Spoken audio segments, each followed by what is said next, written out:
तर मित्रांनो, असं मी दुकानावर एक गोष्ट आणली, की लहान मुलांची माझ्या दुकानावरती गर्दीच झाली. तर झालं असं, गावात आले होते मम्मी मिठा बुड्डी के बालवाले भाऊ. मी विचारलं भैयाला, मला हे विकायचं आहे. भाऊ म्हणाले, ₹4 लावतो, किती नग घेणार? मी लगेच म्हटलं, भैया 60 नग पॅक करा. आज गावची लेकरं खुश करायची होती. पैसे मोजून दिले आणि मिठाई दुकानात आणली. मग विचार केला, हे कुठे लावावं की जास्त विकेल, आणि मग क्राऊड असतो त्या काउंटरवर ठेवून दिलं.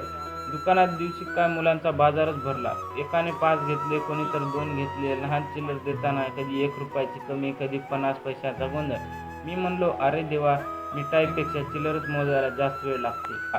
भाऊ जाताना सांगून गेले होते, 2 दिवसात विक, नाहीतर मिठा सुकून जाईल. आणि खरंच झालं. पहिल्या दिवशी भारी रिस्पॉन्स मिळाला. दुसऱ्या दिवशी कसंबसं मुलांना दे दे विकलं. शेवटी 2च उरले, तेही लेकरांनी झटकन उचलून नेले. आता मला तुम्ही कमेंटमध्ये सांगा, या 60 नगावर मला किती प्रॉफिट झाला असेल. चला पाहूया कोण बरोबर अंदाज लावतो.